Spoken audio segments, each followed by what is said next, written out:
Hello नमस्कार। आप सभी का स्वागत है डीएस क्लासेस पर। कक्षा 8 की प्रश्नावली 5.1 का दूसरा सवाल। इसमें प्रश्न है, निम्न संख्याएं स्पष्ट रूप से पूर्ण वर्ग है या नहीं। तो हमें ज्ञात करना है जो संख्या दे रखी है वो पूर्ण वर्ग है या नहीं डायरेक्ट ही। तो इसका एक नियम लिखना है। जिस संख्या, पहला एक नियम लिख लेते हैं हम। जिस संख्या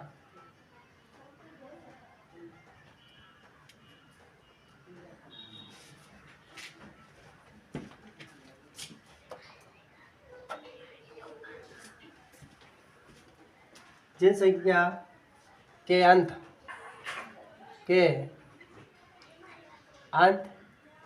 यानी इकाई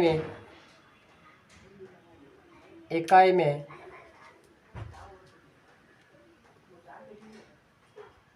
0, उसके बाद 1, 4, 5, 6 और 9 होती हैं। अंत में ये जो अंक होते हैं वे पूर्ण वर्ग होते हैं। लेकिन यह मतलब हो भी सकता है, कोई संख्या ऐसी भी आती है जो या इकाई के अंक इन संख्याओं में से होने के बावजूद भी वह पूर्ण वर्ग नहीं होता है। जैसे पहला सवाल है, यहाँ दिया है 10, 1000, 57। अब इसमें इकाई का अंक क्या है? 7 आया है, तो यह पूर्ण वर्ग नहीं होगा। पूर्ण वर्ग नहीं, कारण क्योंकि इसकी इकाई के स्थान पर जो 7 है वह पूर्ण वर्ग में नहीं आता है। उसके बाद सेकंड क्वेश्चन है 23,453, 23,453, यानी कि ये भी इनमें से नहीं आता है कोई अंक, तो यह भी पूर्ण वर्ग नहीं होगा क्योंकि इकाई के स्थान पे 3 आया है, यह पूर्ण वर्ग नहीं है। फिर तीसरा प्रश्न है 7,928, 7,928, ये जो 8 है यहाँ पर, यह भी इन संख्याओं में से नहीं मिलता है, तो यह भी एक पूर्ण वर्ग संख्या नहीं है। यह भी पूर्ण वर्ग संख्या नहीं है। चौथा क्वेश्चन है 22,000,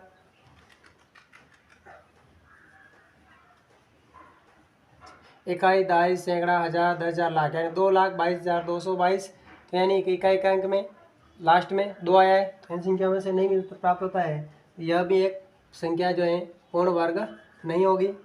उसके बाद पांचवा क्वेश्चन है 64,000, 64,000 आ रहा है और इकाई का अंक 0 प्राप्त हुआ है, तो यह पूर्ण वर्ग हो सकता था।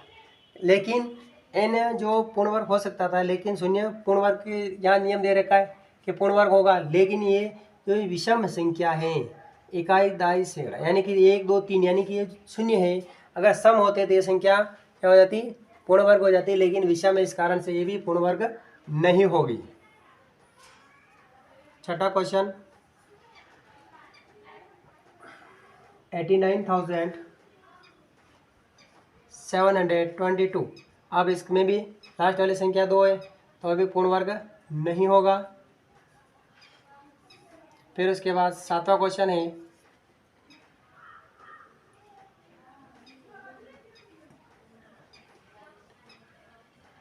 इकाई, दाई, सैकड़ा, हजार, 10,000, लाख, 2,22,000।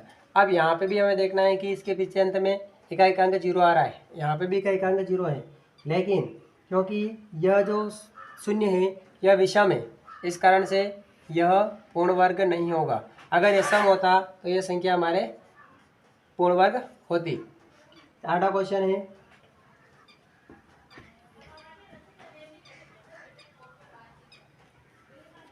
इकाई, दाई, सैकड़ा, हजार, 10,000, लाख, यानी 5,00,000, 5,000, 50।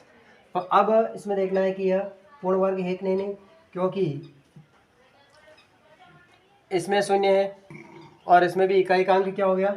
0 हो गया। लेकिन यह संख्या में इकाई के स्थान पर 0 है, अतः पूर्ण वर्ग संख्या नहीं। कारण क्योंकि इसमें भी 3 बार आया है, विषम संख्या है, 1 2 3 4, तो ये हो गया आपके पूर्ण वर्ग नहीं है। यह भी हम इसका अगर वर्गमूल निकालते हैं तो यह संख्या पूर्ण वर्ग नहीं है। अब तीसरा क्वेश्चन है, निम्न संख्या में से किस संख्या का वर्ग जो है विषम होगा, यानी कि ये जो संख्या दे रखी है हमें इसका वर्ग करना है और फिर देखना है कि इसमें जो अंक हैं वो विषम होना चाहिए। तो पहला वाला क्वेश्चन में इकाई के स्थान पे 1 प्राप्त हो, जो 1 क्या है, यहाँ पे इकाई का अंक, इसका जो है इकाई का अंक है वो 1 है और 1 हमारा क्या है, विषम है, तो अतः इसका वर्ग भी विषम ही प्राप्त होगा, विषम, क्योंकि इसका वर्ग ही विषम प्राप्त होगा। इसी प्रकार से दूसरा प्रश्न 2826। अब यहाँ पे इकाई का अंक के स्थान पे क्या है, 6 है और 6 जो है यहाँ पे इकाई का अंक जो है बराबर 6 है और 6 क्या हो गया, सम हो गया, तो इसका जो वर्ग करेंगे वो हमें सम ही प्राप्त होगा। फिर इसी प्रकार से तीसरा क्वेश्चन 7779। अब यहाँ पे देखना है कि इकाई का अंक जो है वो है 9। अब ये भी एक विषम संख्या है, विषम संख्या है, तो अगर हम इसका वर्ग करेंगे तो वो भी हमें विषम ही प्राप्त होगा, क्योंकि इकाई का अंक पे जो संख्या होती है अगर सम है तो सम ही वर्ग प्राप्त होगा और विषम है तो विषम ही प्राप्त होगा। फिर चौथा क्वेश्चन 82,004। यहाँ पे भी इकाई का अंक 4, सम है, तो इसका जो वर्ग है वह भी हमें क्या प्राप्त होगा, सम। इस प्रकार से ये हमने 2 क्वेश्चन कंप्लीट किए। अगर आप DS क्लासेस पर नए हो चैनल को सब्सक्राइब करें, लाइक करें और वीडियो को अधिक से अधिक शेयर करें।